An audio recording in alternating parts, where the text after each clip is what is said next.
2 mois maintenant. Et bah, au Hachem, voilà, profitez bien en présentiel et en Zoom. Et qu'on espère que Bezrat Hachem, tous ces cours vont nous faire évoluer dans l'éducation de nos enfants. Hatzlacha rabba umflaga. Profitez bien. Merci. Euh, on va... Ce qu'on va voir aujourd'hui, c'est quelque chose que je présente aux parents souvent lorsqu'il existe des comportements d'opposition ce que je vais présenter aujourd'hui, ça vient d'un livre que je conseille souvent, ça s'appelle Mon enfance s'oppose. Que dire, que faire, d'un docteur qui s'appelle Gisèle Georges et qui reprend quelques éléments que je trouve intéressants, mais que je trouve aussi, dans ce livre, il y a des choses qui sont assez incomplètes. Pour ma part, j'ai plutôt complété avec le livre de Joyce Gallam, S'élever avec ses enfants, et je trouve que les deux mis un peu ensemble donnent vraiment l'essentiel de ce que je peux expliquer aux parents, avec la différence, ce qui peut être, et on va le voir, quand est-ce qu'il devient nécessaire, et ça va être un petit peu l'objet aujourd'hui, quand est-ce qu'il devient nécessaire de faire appel à un professionnel pour demander de l'aide. Euh, donc, tout d'abord, j'aimerais qu'on s'intéresse à la notion du comportement et qu'on définisse un petit peu les choses. Un comportement, c'est défini par quelque chose d'observable et de mesurable. Ce que j'aime bien dire, si on met une caméra, qu'est-ce que la caméra voit? Et très souvent, ce que j'enseigne, et même aux professionnels, je vais presque dire d'abord aux professionnels mais aussi aux parents, c'est apprendre à observer sans interpréter et sans analyser. Tout d'abord, et c'est un des enjeux, je crois, qui est de décrire des comportements. Et souvent, on a tendance à aller à chercher des explications et tout de suite à faire des hypothèses. Est-ce que l'enfant fait ça pour ça? Mais on passe très vite sur qu'est-ce qu'il fait. Et dans la question du comportement, j'aimerais qu'on définisse un certain nombre de mots que je vais beaucoup réutiliser par la suite. Donc il faut bien retenir ça. Tout d'abord, c'est il n'y a pas de comportement qui n'ont pas de fonction. L'exemple que j'aime bien faire, vous le verrez pas à la caméra vu que je partage. Ce comportement paraît bizarre s'il n'a pas de fonction. Ici, il a la fonction d'expliquer un propos, mais on n'a pas de comportement qui ne servent à rien. Pourquoi? Parce qu'un comportement qui n'a aucune conséquence va finalement être abandonné. Un un comportement est souvent, si ce n'est toujours, la réponse à une stimulation. Je vois quelque chose qui me plaît, je me demande donc je le touche. J'ai soif, je vois de l'eau, je me sers. Donc il y a toujours quelque chose, d'abord une stimulation, et le comportement en fait, c'est la réponse à cette stimulation, et ça va avoir des conséquences sur l'environnement.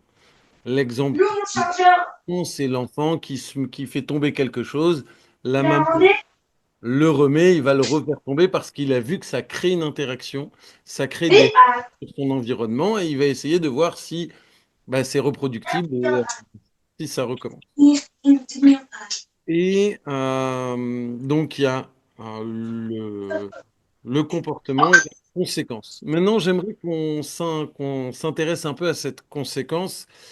Et comme je l'ai dit juste avant, la conséquence, elle peut être positive pour l'enfant, négative ou neutre. Il y a deux manières d'avoir une conséquence positive. C'est soit parce que j'ai gagné un avantage. Par exemple, si je dis ah, j'ai mal au ventre, je ne veux pas débarrasser, j'ai trop mal au ventre, je ne débarrasse pas la table. Il se trouve que je vais avoir tendance à vouloir recommencer si j'ai pas envie de débarrasser la table, de dire que j'ai mal au ventre.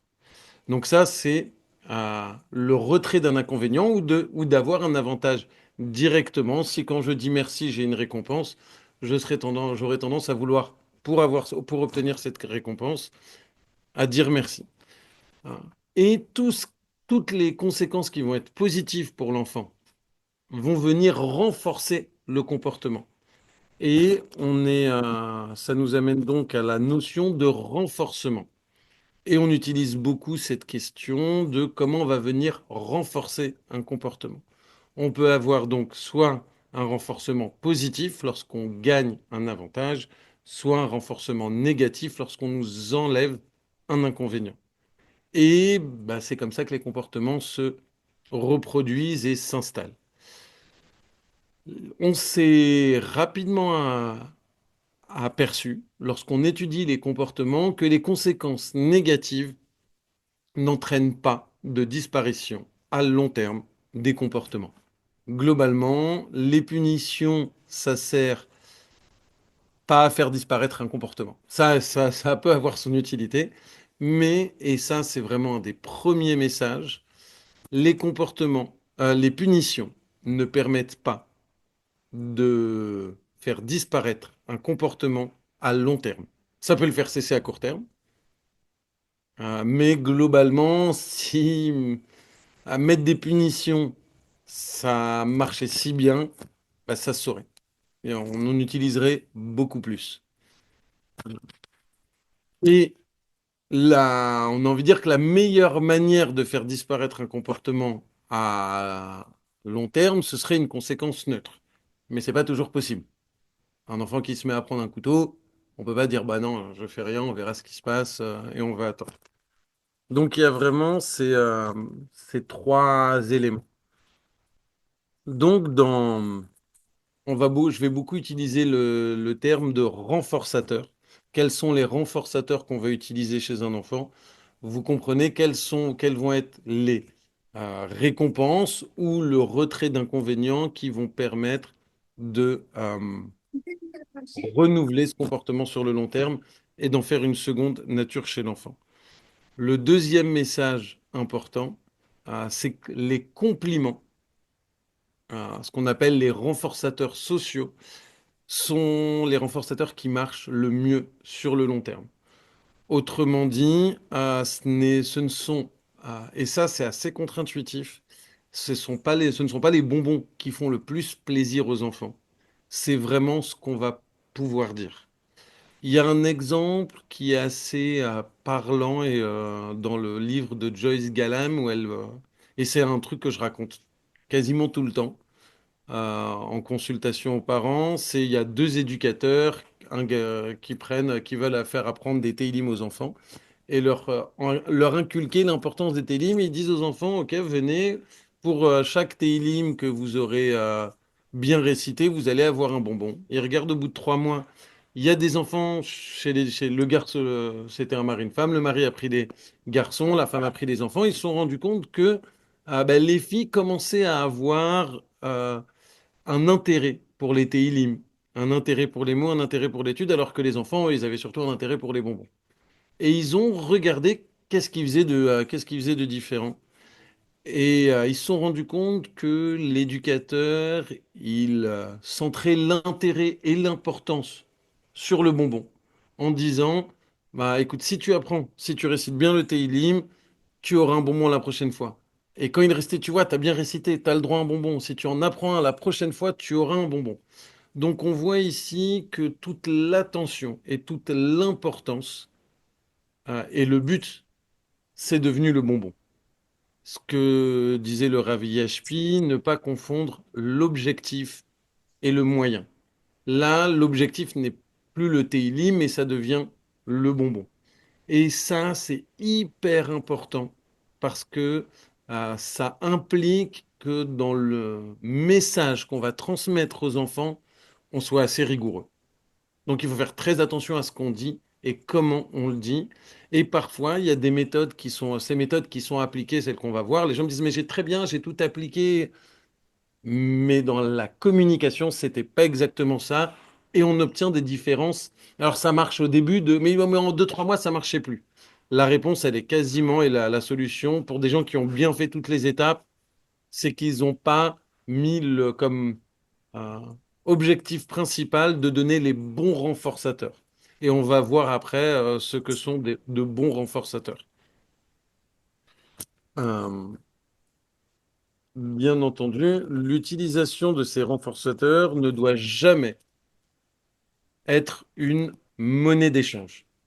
Pour le dire, euh, pour le dire autrement, C'est vrai, il faut être euh, idéologue, il faut, voilà, c'est comme les femmes depuis 50 ans. Hein. Il y a des questions avec des femmes. Bah, voilà, non, mais aussi, c'est vachement bien. Parce que je vais faire la rentrée.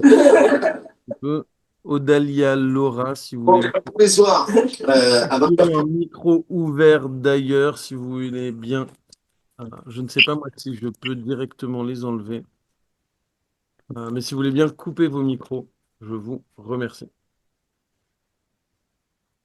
Donc globalement, la troisième idée, c'est on ne doit jamais dire si tu fais telle chose, tu auras un bonbon. Bien entendu, on le dit au début, on l'énonce comme règle, mais ça ne doit jamais être une monnaie d'échange, c'est-à-dire l'utiliser comme élément principal du discours. Et comme on le disait, les enfants, ils sont très sensibles à ce qu'on va pouvoir leur dire, à la manière dont on va pouvoir formuler ces encouragements, et c'est ça qui va être au centre. Malheureusement, il n'y a pas pour vous, vous êtes en présentiel et vous êtes finalement plutôt, je vais peut-être montrer à tout le monde, vu que de toutes les manières, il ne me voit pas. Alors j'espère que vous avez une bonne vue. Et de toutes les manières, je vais agrandir mon écran et me mettre à côté comme ça. Ah. On avait dit un comportement, c'est quelque chose qui est observable et mesurable. Et très souvent, il y a ce que j'utilise comme paramètre et comme critère quand je vais mesurer un comportement, ça va être la fréquence. La fréquence, c'est un nombre d'apparitions sur un temps donné. Par exemple, j'ai un enfant qui se met en colère très souvent. On ne sait pas ce que très souvent veut dire. Et il va falloir mesurer le nombre de grosses colères par semaine ou par jour. Grosse colère, du coup, c'est aussi la notion d'intensité. On va voir de 0 à 100. Il va voir c'est quoi 100 la plus grosse colère qu'il ait faite, et 0 le temps de voilà, absence de colère. Où est-ce qu'on met la barre? Et on devrait, comme ça, on va pouvoir dire, là, une colère à 50, une colère à 75, une colère à 25. Et le... ensuite, on va essayer quand on décrit le comportement, je l'avais évoqué un peu plus haut, il y a toujours une stimulation au comportement, quelque chose qui va venir le déclencher. Et ça aussi, il faut apprendre quand on observe, c'est quelque chose qu'on doit décrire. En général, je demande, et ça, c'est des choses que je demande aux parents quand on fait sur des séances en général, c'est 5 à 8 séances. Je leur demande de mesurer et de faire. Après, je vous montre sur un petit tableau à quoi ça peut correspondre. Mais c'est une description très rapide. Où est-ce que c'était? Qui était présent dans la pièce? Qu'est-ce qui s'est passé juste avant? Et l- du coup, c'est la question de la situation. Est-ce que c'était au moment de s'habiller? Est-ce que c'était au moment de prendre le bain? Et mis bout à bout, quand on va les regarder sur une semaine, ces éléments vont donner énormément d'informations. C'est seul après qu'on va essayer de pouvoir essayer réfléchir. Mais tant que ce travail n'est pas fait, tant qu'on n'a pas regardé la fréquence, la durée, l'intensité et les situations, très souvent je dis, en fait, ça sert à rien d'essayer de réfléchir. On commence pas, on ne sait pas encore de quoi on parle. Je reviens après les répercussions, j'y reviendrai. Hein. Maintenant, l'objectif aujourd'hui, c'est de discuter de l'opposition. Et on va essayer déjà de le définir. Qu'est-ce que c'est que l'opposition? Ça, c'est assez facile. C'est deux choses qui vont pas dans le même sens. C'est deux choses qui s'opposent, qui ne vont pas dans le même sens. Et l'opposition chez les enfants, c'est quelque chose. ben, en fait, de très important. Et il y a, voilà, c'est neuf points un petit peu à retenir. La première chose, c'est que en soi, l'opposition, c'est pas forcément un conflit. C'est pas parce que ça va pas dans le même sens que c'est obligatoirement conflictuel. Euh, je vais donner un exemple. Un enfant, on lui dit mets tes chaussures. Bah, il dit non. Il dit non, non, j'ai pas envie de mettre mes chaussures. Bah, peut-être parce que celle-là, il sait pas les mettre. Et du coup, c'est pas qu'il a envie de rentrer en conflit, c'est il est pas forcément, il est pas forcément apte. C'est donc sa volonté, elle va pas dans le même sens, mais il n'a pas forcément le choix. Deuxième chose, c'est qu'elle est nécessaire pour tous les enfants, inévitable, et voire même, ça participe à l'affirmation de soi. Chaque fois qu'un enfant augmente ses compétences, l'opposition va nécessairement augmenter. Au début, bah, quand les enfants ils commencent à apprendre à marcher, ils augmentent les compétences. On va leur dire non, mais pas les doigts dans la prise. Ils vont vous regarder.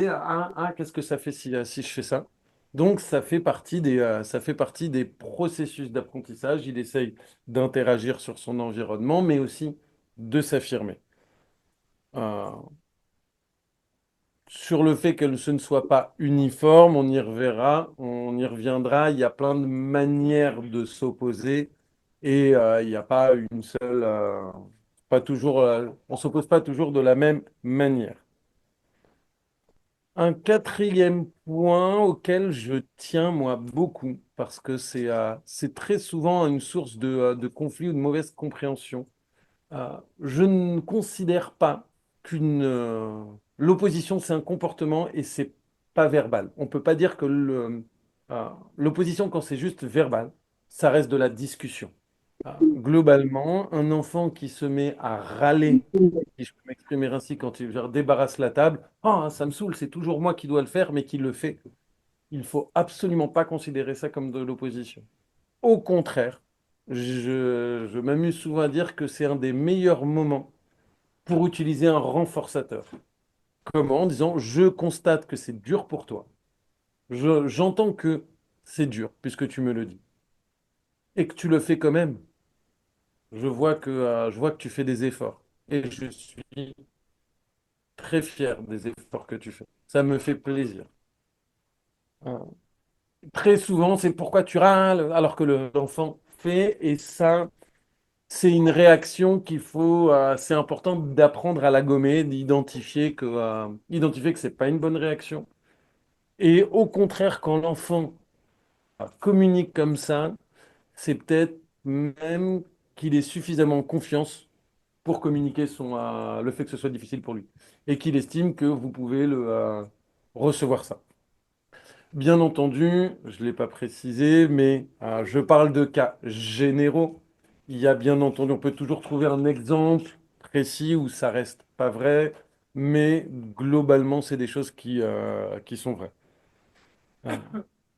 Et souvent incompréhensibles. Et ça, très souvent, les parents, ils essaient de me demander est-ce qu'on peut comprendre pourquoi. Et très souvent, on trouve pas la réponse. On ne sait pas pourquoi est-ce que enfin, on sait pas pourquoi toujours les enfants s'opposent. Et alors ça, c'est peut-être ma manière ou mon fonctionnement en tant que professionnel. Je vais plutôt être orienté résultat. Je ne vais pas toujours chercher ni les hypothèses, ni les explications mais de répondre à un besoin, à une souffrance. Toujours est-il que... C'est un principe qui est très fort, pas seulement pour les enfants, mais même pour les adultes, et dans la relation humaine, dans le PNL, en tant que ça. Quand une personne te dit quelque chose, et tu ne pas être d'accord, mais quand tu dis je le comprends, ça, moi. On n'entend plus. Quand la personne veut s'en compris, à ce moment-là, il y a un dialogue qui peut se faire, et là, à ce moment-là, la communication va bien se passer. C'est la même chose avec les enfants. On dit, je veux pas aller au lit. Je comprends que tu veux pas aller au lit. On dit, je veux pas. Au contraire, comme je viens de dire, un moment de renforcement. Au contraire, tu dis, malgré que tu veux pas aller au lit, tu vas quand même aller au lit. C'est exceptionnel. C'est un enfant incroyable. Et ça, c'est une base. Et si on arrive à rentrer ça dans notre vocabulaire et dans notre relation avec chacun, eh bien, ça change la vie. Voilà. Pardon, mais on n'entend pas Ravi HP. Le Rav Yashpi disait que c'est un principe très important de ce qu'on a, enfin, ce que j'appelle moi la validation émotionnelle, où la personne, même si elle dit quelque chose, quand on lui dit je comprends que tu ne sois pas d'accord, je comprends ton point de vue, c'est une base pour établir un dialogue. Lorsqu'un enfant dit je ne veux pas aller au lit, de pouvoir lui dire je comprends que tu ne veuilles pas aller au lit, mais tu es un enfant extraordinaire parce que même si tu ne veux pas, tu le fais et tu fais des efforts, c'est quelque chose de très puissant comme comme levier et comme manière d'établir le dialogue. L'opposition, par contre, en effet, remet en cause l'éducation parentale et ça, j'y reviendrai parce que c'est quelque chose auquel on doit faire face parce qu'on a manifestement notre autorité parentale qui est remise en question dans les moments d'opposition. Cette opposition peut devenir délétère, ça peut devenir un problème, ça peut altérer les relations au sein de la famille, les relations avec l'enfant. Euh, et le huitième point, et c'est d'ailleurs ce que rapportait, c'est souvent lié à un problème, à un défaut de communication. Et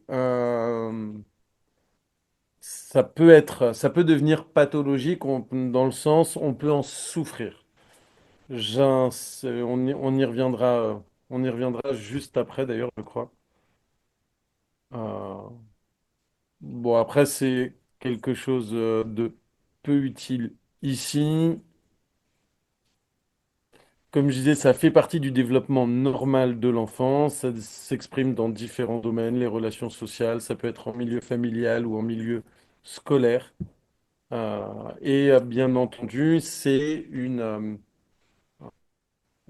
loi. C'est en fait, il y a des lois et l'enfant va se mettre en opposition par rapport à ces lois. Parce que, il y a la famille, les principes, il y a la société, il y a les règles, il y a l'enfant qui a ses propres lois, il y a l'école, ses contraintes, les rythmes. Toutes ces choses-là, ça fait que c'est pas toujours facile de s'y retrouver. Et euh,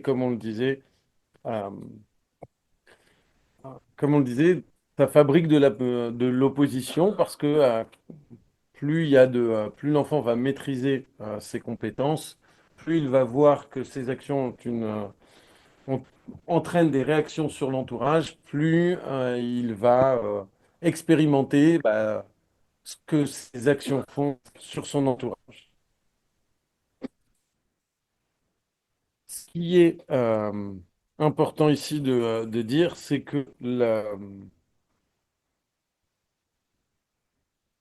la fonction du comportement d'opposition, c'est assez souvent un mode de communication.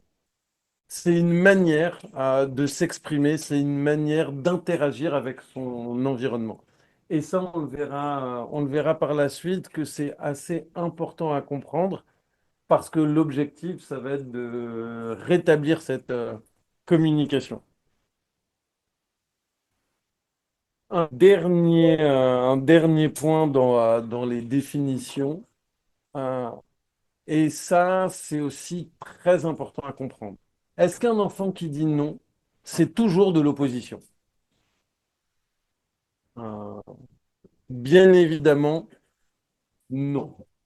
La première chose, est-ce que la consigne est comprise? Est-ce qu'elle est suffisamment claire? En fonction de l'âge de vos enfants, mais d'une manière générale, un sujet, verbe, complément. Euh, Ce qu'on passe, j'aime bien le passer en mode injonction. Range ta chambre, s'il te plaît. Et y a pas, j'aimerais que faire des longues phrases, c'est souvent, enfin, je dirais pas problématique, mais je les utilisais initialement et moi-même, j'en reviens beaucoup. Et à passer en mode injonction, hein, donc donner un ordre, et que cet ordre soit le plus court possible. Le s'il te plaît, pourquoi pas. Et encore, il pourrait se discuter. Mais bon, moi je suis plutôt poli, donc le range ta chambre, s'il te plaît, avec le sourire. Bien entendu, il faut que ce soit compatible avec l'âge développemental de l'enfant. Un un enfant qui mange proprement, ça dépend quel âge il a.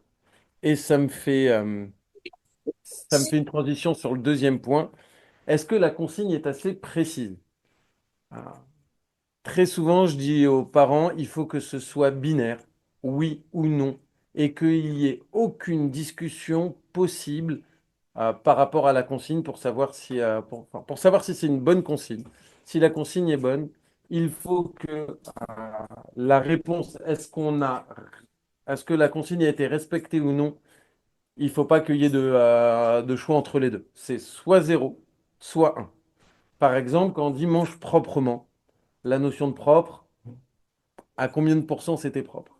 Quand on dit sois sage à table, pour moi, ça ne veut absolument rien dire. Ça peut être j'ai été sage, non, t'as pas été sage, qu'est-ce que c'est être sage? Un exemple, ne te lève pas de table. Tu t'es levé, tu t'es pas levé. C'est binaire. Et, euh,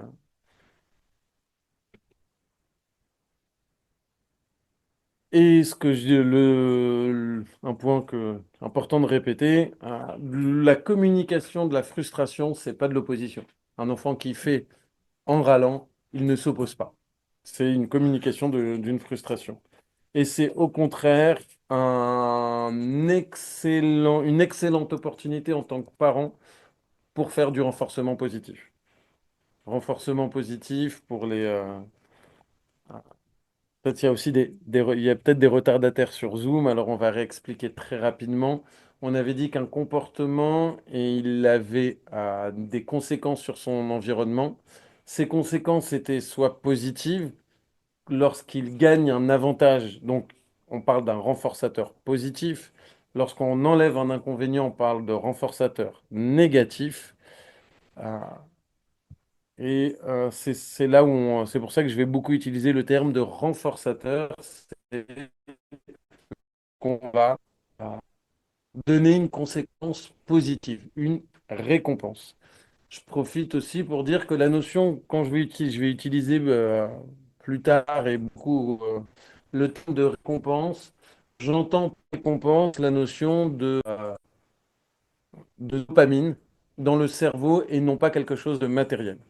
Je donne toujours l'exemple des réseaux sociaux et du like. C'est une forte récompense pour le cerveau. Avec ça, ils tiennent des milliards de personnes et ils ont des engagements sur des plateformes qui créent une économie de l'attention faramineuse. Ah. Donc, c'est quelque chose d'extrêmement puissant. Ah. Comme- Pour les enfants, les gommettes, c'est une récompense. Mais la gommette n'a d'intérêt que dans le discours qui va l'accompagner. Parce que la gommette, ça peut être une promesse de récompense ultérieure, en disant quand tu as trois gommettes, tu vas avoir une récompense. Ça permet d'apprendre à différer une récompense. Mais j'y reviendrai normalement sur le tableau à points et comment on l'utilise. Mais ça revient en fait à la gommette ou le bonbon, ne jamais tout centrer sur la gommette. Si on dit le plus important, fais ça parce que comme ça, tu auras une gommette. Là, on est dans la négociation. Pour moi, c'est une imprécision. Je dirais pas une erreur, mais c'est une imprécision. Ah, et ça, merci pour la question. Ravi HP disait si on donne une gommette, c'est une récompense. J'apportais la question de comment on fait. On établit les règles et on prend beaucoup de temps pour établir les règles avant. Il faut toujours faire répéter la règle aux enfants pour s'assurer qu'ils l'a comprise, qu'ils puissent se l'approprier. Et une fois que la règle est établie, quand on met en fait, si c'est fait, on met la gommette. Et lorsqu'on met la gommette, là, on en fait des caisses. Oh, super caisse que tu as bien. euh, je vais revenir, mais qu'est-ce que tu as bien rangé? C'est aussi une imprécision. Comme quoi, j'en fais aussi. Je suis fier que tu aies rangé. J'ai remarqué que tu as fait des efforts et que tu as fait des efforts pour ranger. Ça me fait vraiment plaisir. Et la gommette. Au moment où on a parlé de la gommette, mais l'enfant voit qu'on la met et il va y être très attentif. Et il sait parce que avant, on a défini qu'est-ce qui faisait qu'on mettait une gommette ou non? Maintenant, lorsque les enfants font preuve d'opposition, non, je ne veux pas mettre mes chaussures. Il y a quelques règles à comprendre. La première, on avait dit que c'est deux forces qui vont pas dans le même sens. Il y a quelque chose en physique qui s'appelle la réaction normale. J'aime beaucoup ce nom parce que c'est très parlant. C'est la réaction que tout système met lorsqu'on lui applique une force. Par exemple, j'appuie sur la table. En fait, il y a une pression qui est proportionnelle à la force que je mets sur la table et qui s'applique et qui nécessite que ma main reste forte.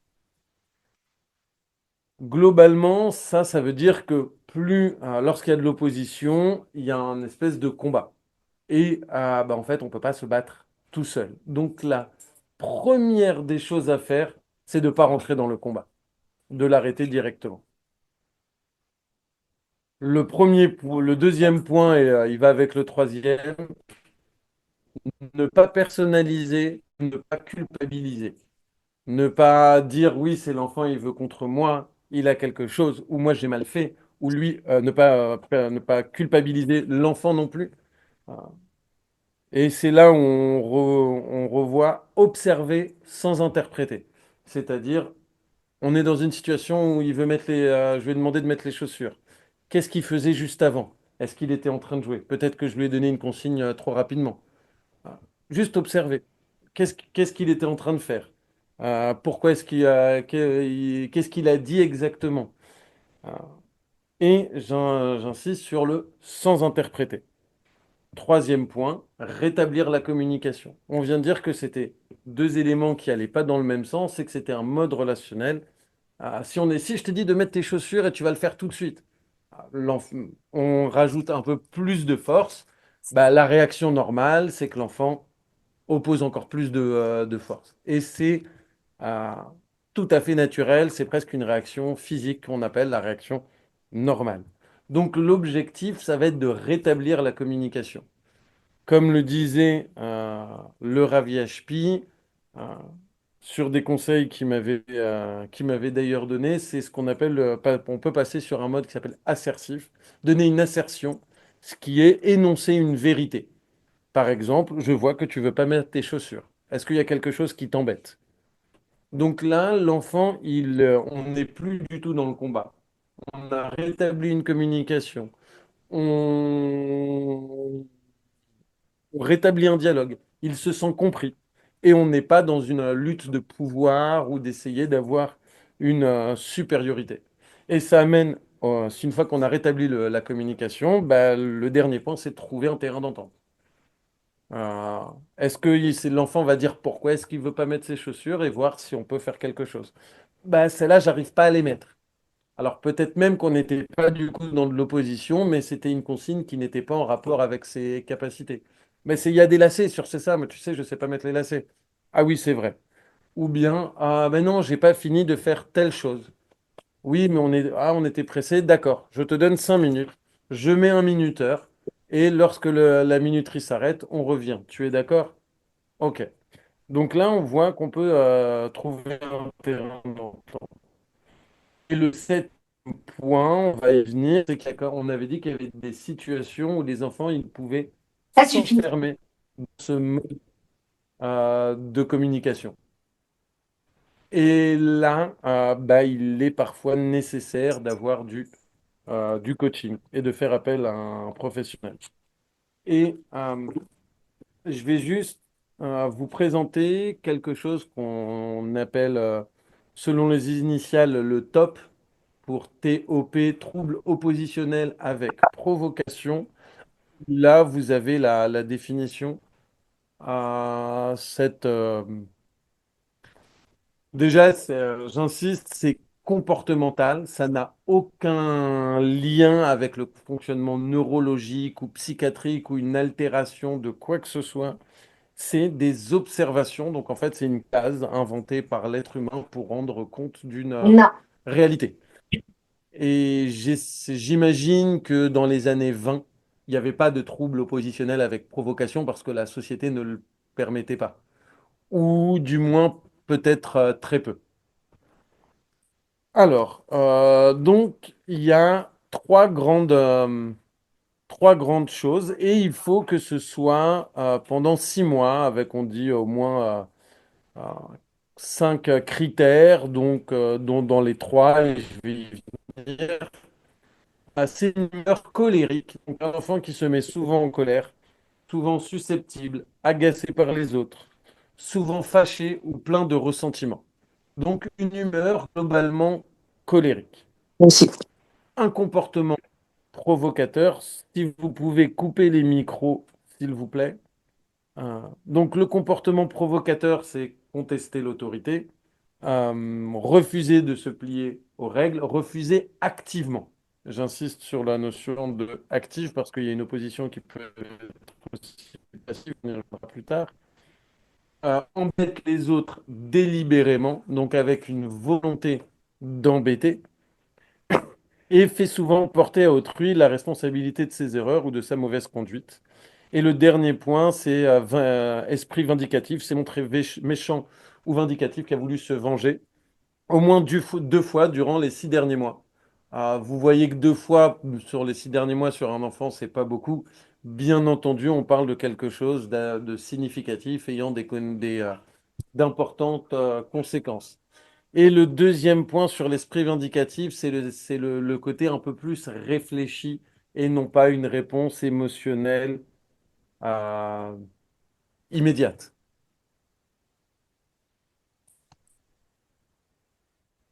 Donc, après, vous me direz, et c'est vrai que bah, un enfant, il peut souvent avoir une humeur colérique, il peut souvent avoir un comportement provocateur et un esprit vindicatif. Je ne connais pas d'enfants qui n'ont pas ces choses-là au cours des 6 derniers mois. Des enfants qui n'ont pas ça, moi, j'en connais pas. Bien entendu, ce qui va faire la notion de trouble, ça va être la fréquence, l'intensité, la persistance, la durée et les répercussions de ces comportements. Donc en fait, et c'est le dernier point, bah, il faut qu'il y ait des conséquences, une souffrance qui soit significative. Ça peut être sur l'enfant lui-même, l'estime de soi, parce que ça va être une des premières conséquences, et on l'a vu beaucoup autour dans ce cours-là. Ça peut être sur le rapport avec les parents, avec la famille, beaucoup de charge mentale, avec les frères et sœurs ou avec l'école. Et bien entendu, bon, ça c'est des éléments plus médicaux, mais c'est pas mieux expliqué par quelque chose d'autre. Bien entendu, un enfant qui a pris un traitement médicamenteux quel qu'il soit avec une bah, enfin bref, ou un autre trou. Euh, on estime que ça représente 3% des enfants au cours de leur... donc c'est quand même fréquent. Euh, Il y a des choses... il y a, il y a des terrains, c'est-à-dire qu'il y a il y a des prédispositions qui peuvent être génétiques. On peut voir souvent, bah, c'est le cas un petit peu dans la famille où il y a des gens un peu plus querelleurs. Je ne vais pas rentrer dans ces détails. C'est très souvent associé aux troubles du déficit de l'attention, au TDAH. J'y reviendrai peut-être. Mais, et ça, non, je vais en dire un mot tout de suite. C'est même pour moi parfois difficile de faire la différence entre les deux chez certains enfants. Je ne sais pas, est-ce que c'est un TDAH ou est-ce que c'est un trouble oppositionnel? Parfois, il y a les deux associés. Ce qu'il faut retenir et ce qu'il faut imaginer, et là, bah, ça va vraiment donner du sens à cette présentation, c'est qu'un enfant qui est tout le temps agité, à qui on va donner beaucoup de consignes, beaucoup de pression, va donner beaucoup plus de réactions normales jusqu'à rentrer dans ce mode de communication. Fais pas ça, fais pas ci. Non, mais je t'ai... Et en fait, pris dans les choses, on s'enferme dans ce mode de communication. Et comme on le disait, euh, les comportements, ils ont un but. Et lorsque les enfants, ils voient qu'ils sont en interaction, et finalement, les enfants, ils ne cherchent pas forcément la qualité des interactions, ils cherchent les interactions. Qu'elles soient bonnes ou mauvaises, l'enfant, il a un gain à avoir une interaction avec ses parents, avec ses professeurs, avec ses amis. Et à force de répéter des interactions, avoir des interactions avec lui, ben, ça va rentrer dans ses comportements. Euh, on avait dit, le refus, il peut être actif. Souvent, on va le voir avec différentes formes. Euh, avec habituellement, on retrouve ça principalement 5 à 7 ans, et c'est là où il faut commencer à intervenir. Ah, quand les enfants ils commencent à faire l'exercice du libre arbitre, ça devient beaucoup plus compliqué. Donc, en tant qu'éducateur, à 9 ans, ça commence à être la dernière limite pour intervenir. Et c'est plutôt mieux. Il y a le refus passif, oui avec la tête, mais non avec le cœur. Savoir l'identifier comme de l'opposition, c'est un peu moins facile parce qu'on a l'habitude, on a plus, les enfants qui créent des problèmes, on s'en occupe plus. Ceux qui laissent couler et qui, on a moins tendance à le voir. Mais il faut savoir aussi identifier que c'est bien de l'opposition. Euh, Globalement, cette présentation sert à... Alors, je n'ai pas demandé sur le Zoom, mais vous voyez bien quand je change de diapositive, ou vous êtes resté à la diapositive, à la première diapositive sur la même depuis tout à l'heure? On a tout très bien vu Ok, merci. et très bien expliqué, Khazar. À partir de quand c'est important d'aller voir un professionnel? Globalement, on peut répondre d'une manière assez simple. Quand ça devient, quand on passe beaucoup de temps à y penser, à y réfléchir. Quand globalement, si à 50% si l'intensité, elle est souvent plus de 50%, il y a plus de 5 périodes d'opposition, et lorsqu'on commence à y passer plus d'une heure par jour, euh, il y aura probablement besoin de l'aide d'un professionnel. Et là, ce que j'aimerais dire aux gens qui nous écoutent et aux gens qui sont là, c'est pas absolument pas un aveu de faiblesse. C'est absolument pas le fait d'être des mauvais parents. L'exemple que j'aime bien prendre, c'est la question du basket. Et on y reviendra. Je dis souvent que là, ce qu'on explique ici, c'est des choses très simples. Mais qui dit simple ne veut pas dire facile. Par exemple, si on dit marquer un 3 points au basket, tout le monde le comprend assez vite. On se met derrière la ligne de 3 points.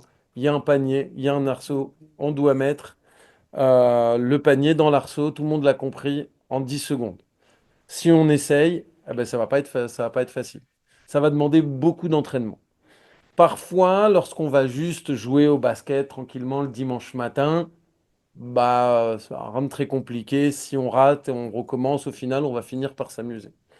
Tous les enfants présentent de l'opposition, même si les parents, avec de la bonne volonté, du bon sens, ont fait quelques erreurs, globalement, ça marche. Chez certains enfants, c'est un peu plus compliqué. C'est un peu comme si, là, on jouait en club, il y a des défenseurs qui vont être plus ou moins entraînés pour nous empêcher d'atteindre notre but. Là, on a besoin d'un coach et c'est des petites choses qui vont faire la différence. Pour prendre l'exemple du basket, l'entraîneur, il va nous dire non, là, dans cette situation, mieux vaut temporiser, dans cette situation, mieux vaut faire une passe, dire au conjoint de prendre le relais. Là, il vaut mieux mettre la main ou telle chose, dire telle ou telle chose dans telle situation. Et très souvent, on va faire des essais. Et quand les familles viennent me voir, je dis, moi, je peux avoir l'expérience du trouble. L'expérience de l'enfant, c'est vous qui l'avez. On va essayer. Moi, je vais augmenter en compétence et la connaissance de l'enfant.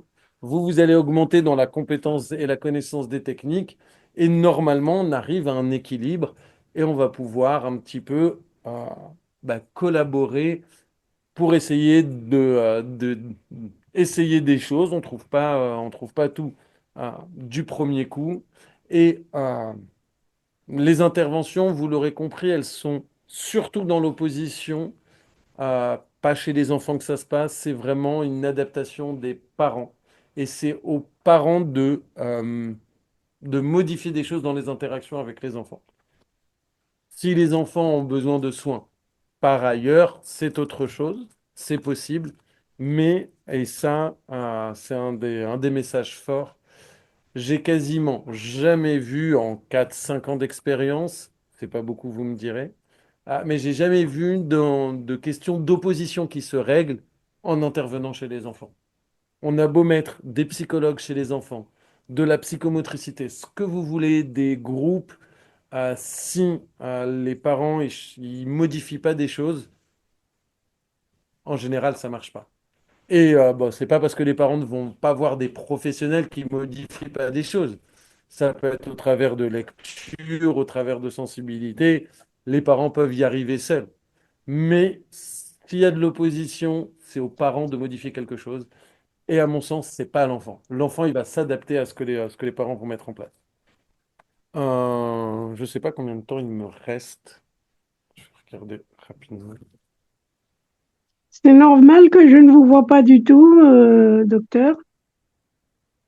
Je ne sais pas. Non, je pense que si tout le monde voit. Non, moi non plus, je ne vois pas.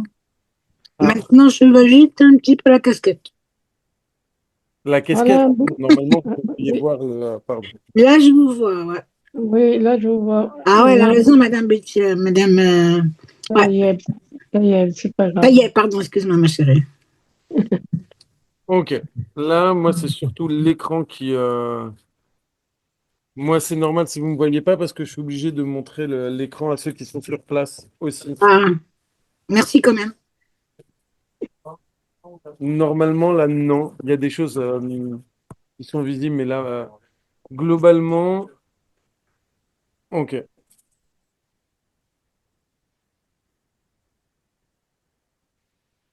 Euh, Ne vous en faites pas, les présentiels, c'est encore aussi important.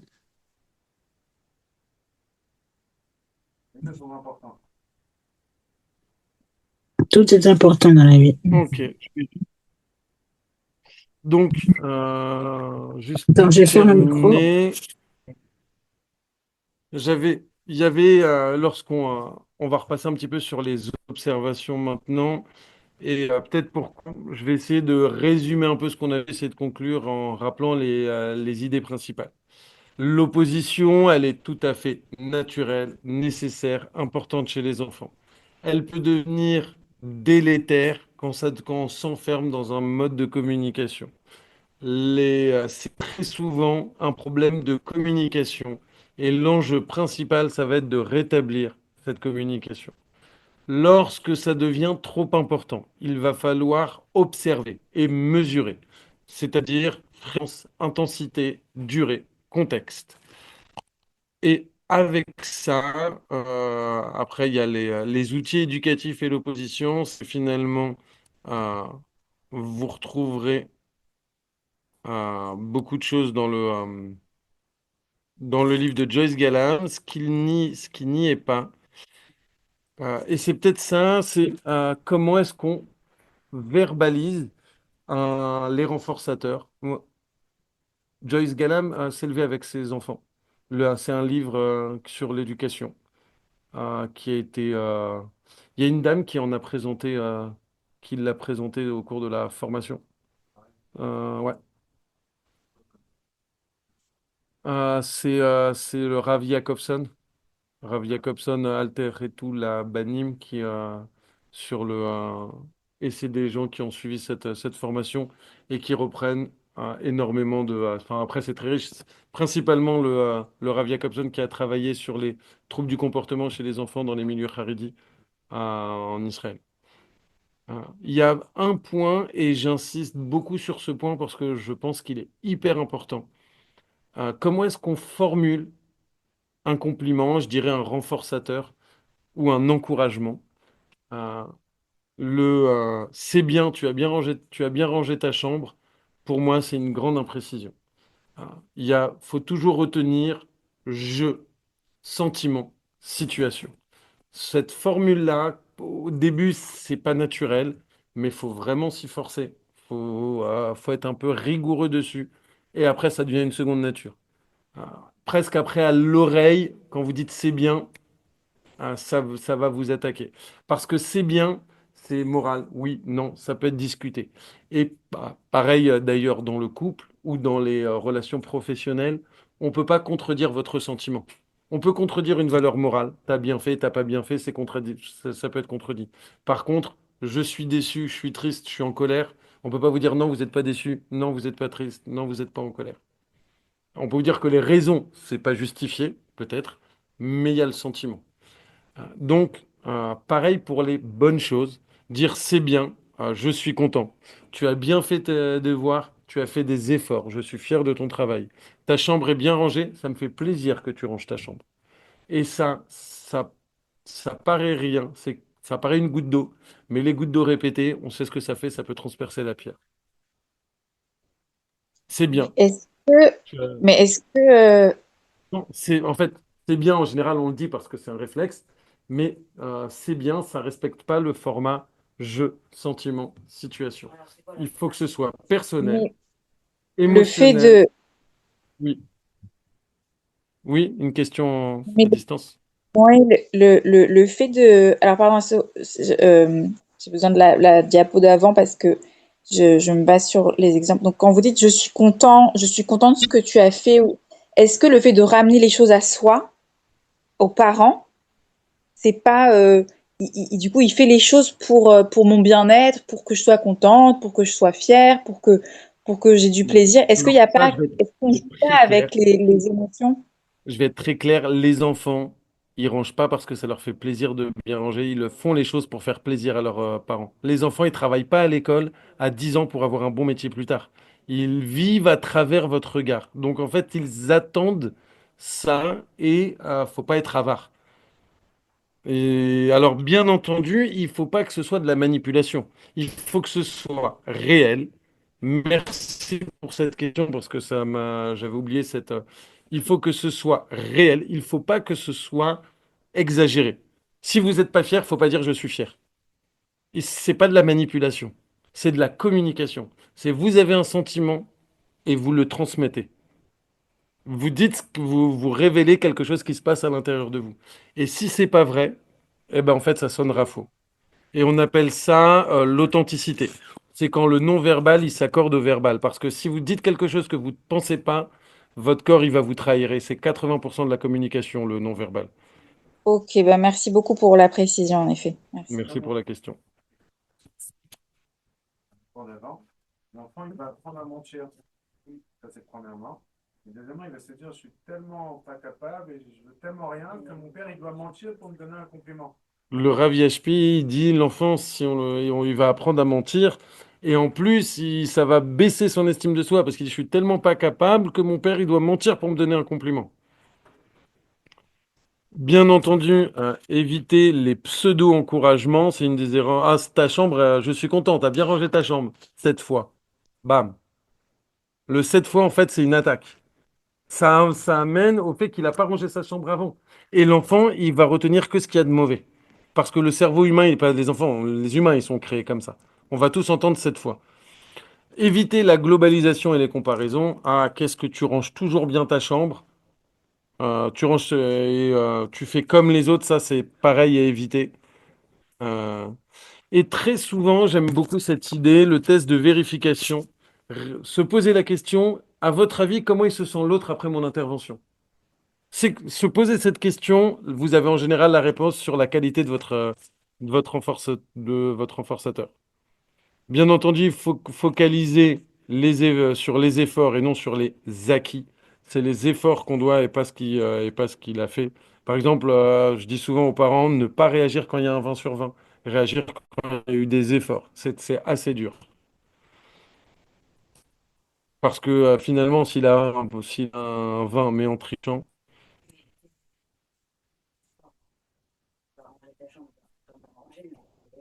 il a raison, bien sûr. Bien sûr. Oui, mais si elle a fait des efforts. C'est-à-dire, est-ce qu'elle est en mesure de bien ranger sa chambre finalement? Si elle a fait des efforts, mais c'était trop dur pour elle. Au contraire, il faut aller l'aider. Et après, encore une fois, on réfléchit dans le temps. Combien de temps elle a mis avant? Est-ce qu'elle s'est opposée? Est-ce qu'elle a mieux rangé qu'avant? Est-ce qu'elle a vraiment fait des efforts? Si elle a vraiment fait des efforts, est-ce que c'est pas ça qui compte? Finalement, quel est l'objectif? Ça, c'est les cours d'avant. Est-ce que l'objectif, c'est vraiment que la chambre elle soit rangée ou que l'enfant, il apprenne à y mettre du sien? Et encore une fois, ne jamais confondre le moyen et l'objectif. C'était un des messages forts des premiers cours. Euh, est-ce que je- Il y avait peut-être, oui, la question de faire aimer et faire agir. Tout ce qu'on a vu ici, on était dans le faire agir. On va trouver des techniques pour que l'enfant se mette au travail, ses règles des points bleus. Et l'objectif, donc jusqu'à 7 8 ans, on est beaucoup plus dans le faire agir que dans le faire aimer. Et de 9 ans à 12 ans, on passe on passe, on, on passe du faire au faire aimer. Et après la bar mitzvah, on est plus dans le faire aimer. Et là où l'enfant, il utilise son libre arbitre, nous, on va plutôt mettre certaines barrières et un certain cadre. Mais il y a beaucoup de choses qui se seront déjà jouées.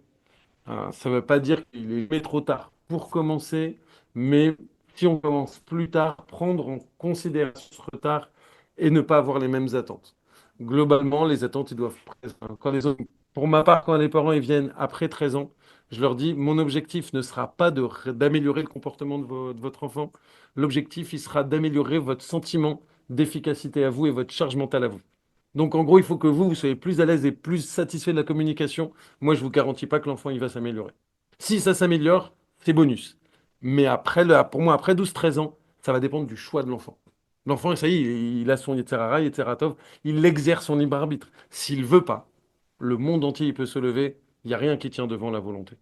On peut l'amener à vouloir, lui faire aimer, mais dans le faire agir, il reste un petit peu quand même du faire agir à cet âge-là, mais on va surtout être dans le faire aimer. Est-ce qu'on va y arriver? Est-ce qu'on va pas y arriver? Par contre, ce que je peux garantir, c'est que les parents, ils sachent qu'est-ce que moi je vais devoir, qu'est-ce que j'accepte, qu'est-ce que j'accepte pas, et qu'est-ce que je fais et qu'est-ce que je fais pas. C'est ce qu'on appelle piloter d'abord, sensibiliser ensuite. Euh, Après, il y aurait bien entendu beaucoup de choses à dire. Peut-être le dernier point, oui, c'est ce qu'on disait, la question des gommettes. Ce qu'on appelle le jeu des points bleus, ou le jeu d'économie de jetons, si vous cherchez sur Internet des exemples plus précis chez les professionnels. Les psychologues, ils appellent ça les économies de jetons. Euh, donc l'idée, c'est d'avoir des colonnes avec des jours de la semaine, des comportements attendus. Si le comportement, il est bon, on met le point vert et là, on donne tous les renforçateurs sociaux. Lorsque le comportement n'est pas bon, on met le point rouge et on ne dit rien. Lorsqu'on met le point rouge, c'est de l'enfant le verra bien. S'il pose des questions, on y répond bien entendu. Il y a trois types de renforçateurs, des consommables, des bonbons, des activités à faire avec l'enfant et des renforçateurs sociaux, avec l'idée il n'y a pas mieux pour un enfant qu'une activité seul avec ses parents et que les renforçateurs sociaux, c'est à user avec... pardon, excusez-moi.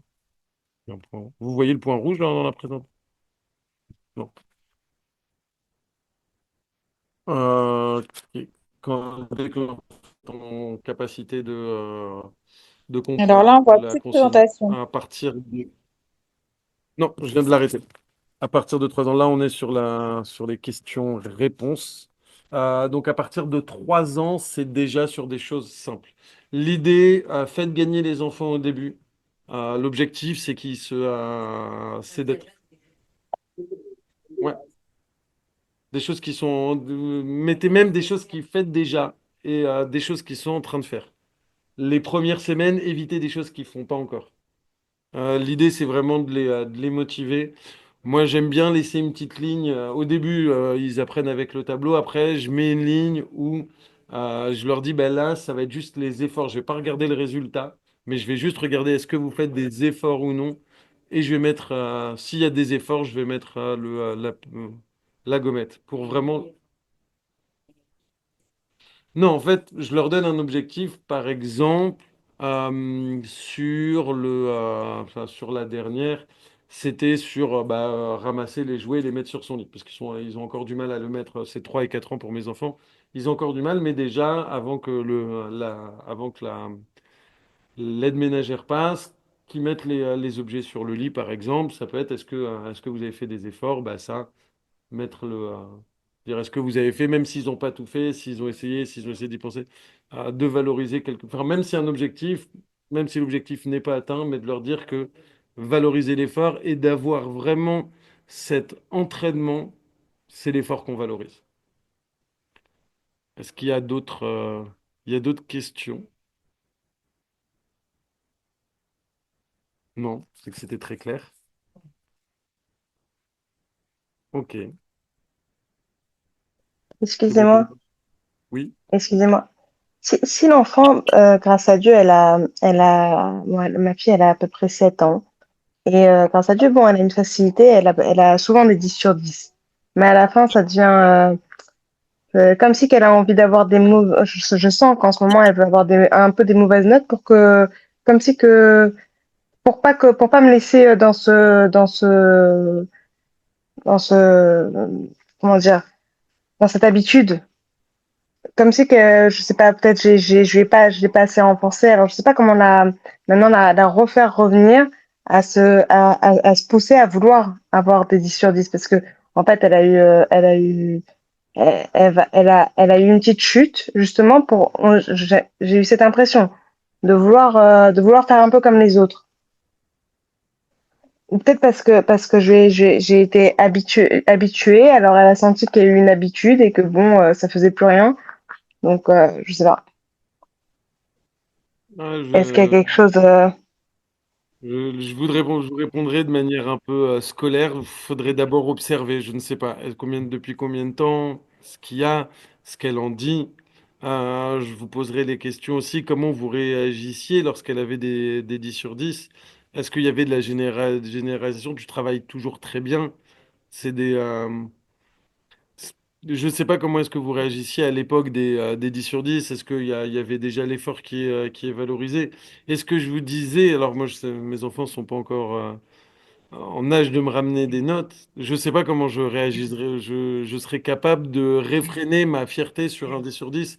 Est-ce que je serais capable de vraiment valoriser l'effort? Je ne sais pas vraiment quoi vous répondre. Si Ok. la question, c'est comment lui redonner envie d'avoir des meilleures notes. Euh, moi, je suis désolé de vous répondre que c'est pas hyper important pour moi d'avoir des. Je vais plus. Non, c'est pas les notes. C'est pas les notes qui m'a un peu embêtée. C'est que je la sentais très active dans son travail. Et en fait, après, je l'ai senti, bon, bah, je m'en fous un peu de tout. C'est bon, j'ai fait ma part, j'ai eu des 10 sur 10, c'est bon. Et j'ai montré que, voilà, que je suis capable. Et puis maintenant, bon, bah, si j'ai plus envie, j'ai plus envie. En fait, j'ai pas, c'est pas les 10 sur 10, je lui ai dit, les notes, c'est pas très grave. Mais c'est cette envie de vouloir travailler qu'elle a moins qu'avant. Là, il y a deux choses qui me viennent. Je sais pas du tout si c'est pertinent. Je sais pas si la réponse que je vous donnerai. Mais il y a deux points. Est-ce que il y a une stimulation suffisante à l'école? Est-ce qu'elle s'ennuie pas un peu si elle a que des 10? Ça m'est jamais arrivé hein, d'avoir que des 10, donc je ne saurais pas vous répondre. Euh, Mais est-ce qu'un enfant qui n'a pas des 10 sur 10 tout le temps, est-ce qu'elle s'ennuie pas un petit peu à l'école? Est-ce qu'il y a une manière de l'adapter? Et deuxièmement, ou est-ce qu'il y a moins de compréhension? Et deuxièmement, qu'est-ce que ça lui fait à elle d'avoir de moins bonnes notes? Est-ce que ça l'embête ou pas? Est-ce qu'elle a modifié ses efforts et sa compréhension des cours? Faudrait affiner les questions qu'on se pose. D'accord. Peut-être elle a besoin d'attention. Ouais, ouais, je sais pas. Bon, je vais revoir avec elle. La question, juste en présentiel, la question, elle était si une enfant, elle avait habitué à avoir des bonnes notes et d'un coup, elle a de moins bonnes notes, euh, est-ce qu'on ressent qu'elle a moins d'envie? C'est ça, vous ressentez aussi également qu'elle a Mm. moins d'envie. Comment la remobiliser? Ouais, c'est ça. Je dirais deux points. Là, je dirais deux points. Déjà, un intérêt, trouver où est-ce qu'il est son intérêt à elle, qu'est-ce qu'elle aime faire et peut-être un peu plus de challenge. Mhm. J'ai essayé de lui donner du challenge à la maison, mais Des bon. renforçateurs. Moi, je dirais, toujours, c'est pas la note, mais la compréhension sur un compte, sur et la compréhension et sur les attendus. Est-ce qu'au niveau des attendus, si ça marche, plutôt enfin, j'aurais tendance à dire plutôt laisser pour un temps, euh, aller plus sur de l'observation, savoir si être un peu plus attentif et peut-être un peu plus communiquer. Donc, pas rentrer tout de suite dans la résolution de ne pas chercher à résoudre ça. Et Mhm. essayer de communiquer avec elle. Et comme le dit quelqu'un est-ce qu'il y a quelque chose qu'elle essaye d'exprimer? Il peut y avoir vraiment, vraiment beaucoup de choses. Donc, il y a vraiment, est-ce qu'il y a la compréhension? Est-ce que déjà c'est OK sur la compréhension? Est-ce qu'il y a essayer de discuter, de voir avec elle sur sa motivation, rétablir une communication, en tout cas, par rapport à ça? Comment est-ce qu'elle elle le vit? Qu'est-ce qu'elle en pense? Et vraiment être dans l'écoute et surtout pas, et ça va vous paraître contre-intuitif, mais surtout pas essayer de trouver une solution, au contraire. C'est juste déjà d'accueillir, d'observer, de comprendre et de se poser les bonnes questions. Les réponses, elles viennent après. D'accord. Ok. Merci. Tac, tac, tac. Opérationnel, exceptionnel, exceptionnel. Merci beaucoup. Bonne soirée à tous. Je coupe ou La je... clarté. Oui. Non, on va pas couper. Je vais voir encore quelques mots. Et après, on va couper. Rêve à tout le monde. J'espère que vous allez bien. Euh, on me voit?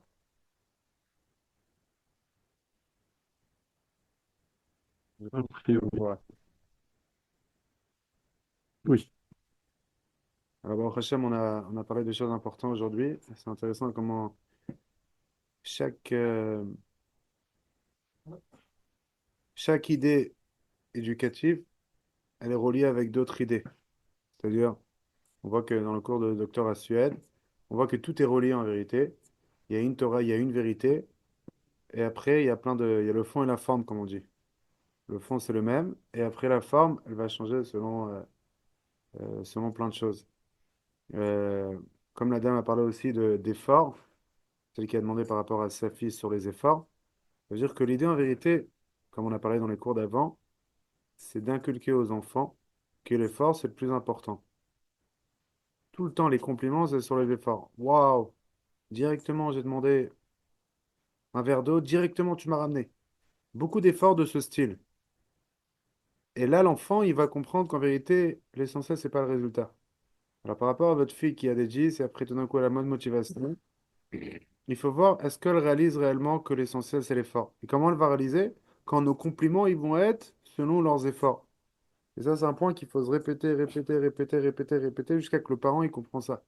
Que l'essentiel, c'est l'effort. Et Kadosh Baruch Hu, dans le Tanya, c'est rapporté comme quoi, quand une personne, il kafia sitracha, quand une personne, il arrive à transformer, à changer et à pas aller selon ses instincts animaux, Istalek et Kara Dekuchabichu Bechol Almin, il y a une lumière incroyable qui va dans toutes les sphères et dans tous les mondes, et même dans ce monde matériel.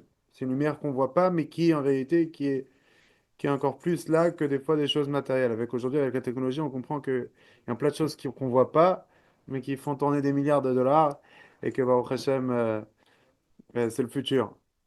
Avec la technologie, on comprend ce que ça veut dire le côté spirituel. Et l'enfant, il doit comprendre ça, ce concept des efforts. Et je pense que, en réalité, la première éducation, ça vient sur les parents déjà. Nous-mêmes, se auto-éduquer. Et après, à ce moment-là, quand nous, on va faire un travail sur nous-mêmes, eh bien, l'enfant, il va réellement imprégner. Maintenant, par rapport au prochain cours, Bezrat Hashem, on va commencer le cours 6 la prochaine fois, à moins que tu aies encore des choses ou tu as tout dit ce soir. Super. Alors, on va vous demander une question.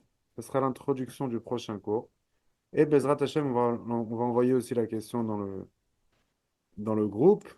Et la question, elle est, selon vous, je pense que c'est aussi... Qu'est-ce qu'il y a écrit là-bas? Et si ça m'a manqué dans les compliments, de valoriser les efforts, ce qu'elle disait là. Ah, alors vous êtes en train de me dire que, en effet, peut-être... Oui, Dis c'est à ça. voix haute. Je pense que c'est aussi ça qui m'a manqué dans les compliments. C'est peut-être pour ça qu'elle veut pas continuer les efforts. Ouais, la mère me répond. J'ai entendu ça, je sais pas c'est qui, mais en tout cas, la mère me répond, comme quoi, en effet, c'est possible que sa fille, elle a du mal à avoir de la motivation. Parce que c'est quoi motivation? C'est donner la motive à l'action. En vérité, on donne un sens, on donne des raisons pour l'action. Mais si l'action, c'est que d'avoir un 10, alors après, la motivation, elle part. Par contre, si la motivation, c'est quoi? C'est de faire des efforts.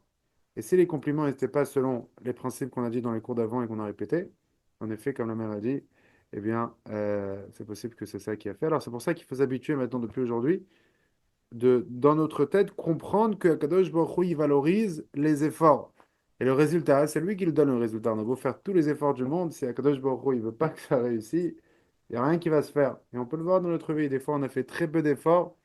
Dans notre vie, on voit des résultats incroyables sur des domaines. D'autres domaines, on a fait des efforts ultra, des grands efforts et on voit pas trop de résultats. On comprend que c'est Akadosh Baruch Hu qui gère le résultat.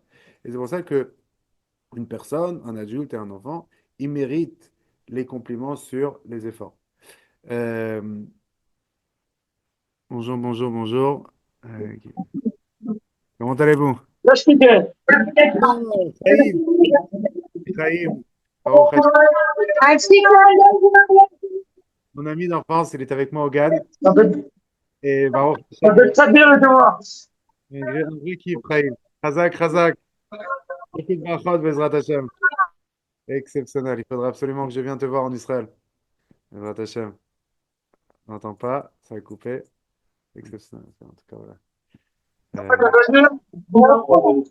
J'ai été gentil ici, après la chasse Nalia, ça fait longtemps maintenant. Ça. C'était très beau, très enrichissant.